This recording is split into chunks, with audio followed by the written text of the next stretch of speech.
Alright everyone, I realize it can be a grim, sort of grave humor style world, but there's one thing that we always have to look forward to. Hillary Clinton is still alive, and as long as she's still alive, she's going to get more demented and say more weird things. And once again, she's managed to outdo herself. She's outshining even her prior madness. I don't think that it'll ever end. I hope that she lives another 20 years, and she can't get into politics, she's not a threat to anyone.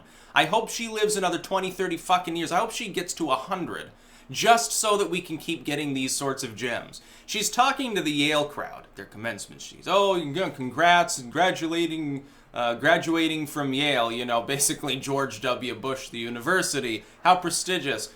Congratulations. Please subscribe to your local newspaper because the media is under fire.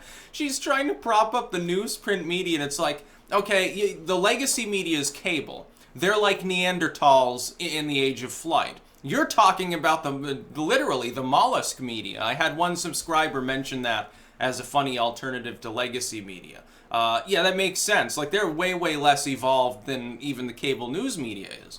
The New York Times at this point, would you even know it existed if it didn't exist online, basically? Why would you want to subscribe to them as a paper? Why would you want to subscribe to the Atlantic, the Wall Street Journal? Look, the only way that these groups are going to be able to compete is by scrapping the fact that were newsprint to begin with and operating in a web-only capacity. It's more efficient, number one.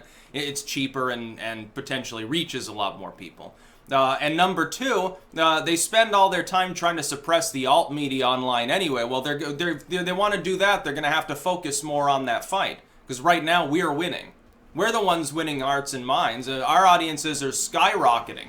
It looks like I'll add probably about 50 to 60% more of an audience this year. Did the Atlantic do that? CNN's, they lost 30% over the years. And the cable news media is doing better than newsprint. Cable news, right now, cable news is slowly shrinking.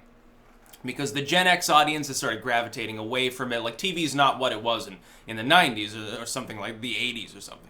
The boomers are beginning to get old. The older boomers are beginning to have health problems, and I hate to say it, some of you fall into this age demographic. I don't mean any offense to you, but to die off.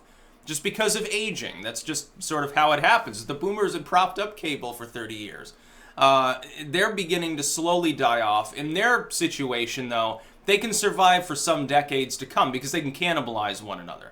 Eventually, the weakest of the big news cable firms will just die off, leaving a power vacuum. The others will come in and absorb it. Temporarily, it'll make it look like they're actually rising back up. And I'm sure when that happens, when MSNBC or Fox or CNN or MSNBC or NBC or one of these others dies, and the others come swooping in and gain some millions of new viewers as the result of this, I guarantee that the propaganda legacy media is going to say, oh, the rebirth of cable. Oh, CNN is up 10% year over year. It's the great revival of true news media or some nostalgic bullshit like that. They'll try it. You watch. Wait and see another 10, 20 years from now if that prediction doesn't come true. I guarantee you that it will. Meanwhile, Hillary Clinton, I wonder how much the New York Times had to pay her to suggest that they should be reading their local newsprint. Oh, yes, you get your Ma and Pa paper here. Well, what if that's a right-wing leaning paper, Hillary? I'm sure you don't want him paying attention to that one. No, that one is fake news. It's propaganda and evil yellow journalism, not like the Clinton News Network. Like, you know, CNN and MSNBC. If you read the leaked Clinton emails, were quite literally coordinating directly with the Clinton campaign to give her favorable coverage. There were the DNC's leaked emails showed that some of these groups that conduct political polling that gets put into aggregates, they were skewing their results as well. And they were doing it for malevolent reasons. They were deliberately missampling by going to areas and canvassing them. Areas that tilted a little bit more to the D side than the R side, which is why we had such a discrepancy for some of these firms. There was a point in which CNN was like 12 points off the mark in their polling. That's not a little, that's not accidental. At some point, that has to be systemic bias plus ineptitude. It has to be both, because neither of the two on their own can possibly accomplish that for an aggregated series of polls. Okay, so watch cable news like a sheep and read newsprint. Okay, that's Hillary Clinton's answer. Her solution to the evil orange tyrant is trust your local news network. Why? Why? Why would I want to read Newsprint? Why do I want to sit there for an hour reading Newsprint when I could just go on YouTube? I'm going to get a more fair explanation of what's going on anyway. Half the time, yeah, sometimes it's going to be analysis of that same Newsprint article that's probably been posted online. Why don't you tell people to just shut off their ad blocker so that these sites can deliver ads to them and make money? That's their monetary problem. People use ad blocking. By the way, it's a good safe practice to use ad blockers. I use NoScript and AdBlock Plus, so yeah, it's pretty great. Yeah, no ads get through to me. I haven't seen an ad in years. I don't understand how anyone can use the internet without using at least AdBlock at this point. I mean, I don't understand. Because on the rare occasion, you start up a different browser, like you're trying out a new one, and you go on and it doesn't have any ad blocking. It's a totally different internet. It's basically not the internet. It's basically just a giant billboard. That's all it is. The internet has devolved into a highway plastered in so many billboards you can't see the trees behind them. It's no longer scenic and pretty in many cases, especially like on Facebook. Facebook is a total fucking mess. Like their formatting is terrible anyway. It has been for years. I'm surprised Zuckerberg hasn't decided to just slip into a coma already. Hydrogen Hillary Clinton is nuts. She thinks that today's Yale grads, okay, so these are the youngest millennials and the oldest Gen Zers now currently graduating. Do you really think that they're the demographic that's going to bring the printing press roaring back to life? No. They're too busy on blogging. They're too busy writing things to read things in some cases. Now, that can be a bit of a trade-off because if you want to have intelligent commentary within politics, you have to read a great deal too. It's like with the occult. Yeah, I can write and edit books. I have to read them as well. Sometimes I'm reading 3 to 1. And articles, secondary sort of sources attendant to them as well for researching some of these works. You have to be willing to do both.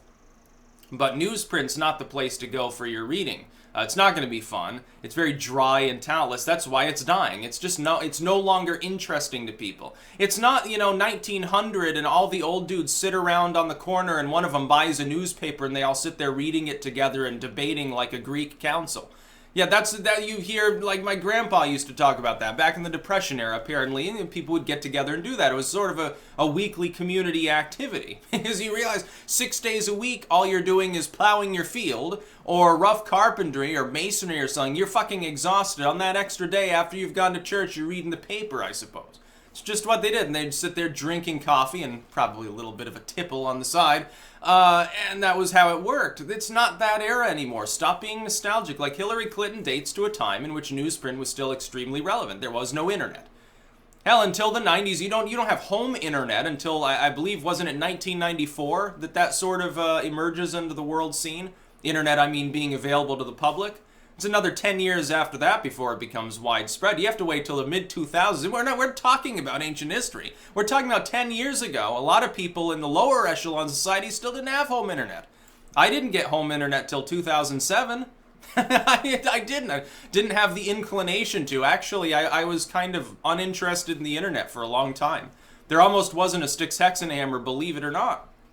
I almost basically ignored it. Then I realized how fun chat rooms were, and the rest was history. So thank you to WiccaChat, actually, believe it or not, where I was connecting to ICQ, and then I ended up like on the Christian chat room and found out it was fun to bother people who were hyper-religious, and it just sort of stuck with me. And then I found YouTube, and it was even better. Oh my God, the early wave YouTube was a mess. Yeah, buffering. You had 10 minutes of buffering for 1 minute of video.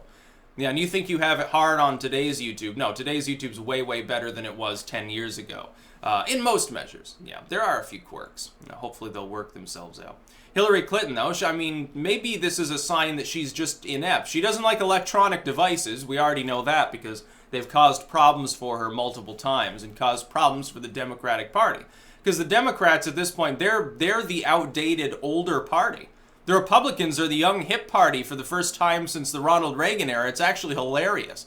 You have to go back to the Reagan youth era to find a dynamic in which the Republicans are sort of on top and more hip. Like Bill Clinton was the Gen X president. He's a saxophone, and yeah, I smoked weed, but I didn't inhale. Don't worry. To the kids, I smoked weed. To Ma and Pa, I didn't inhale those, so it's okay. I never got high. Don't worry about it.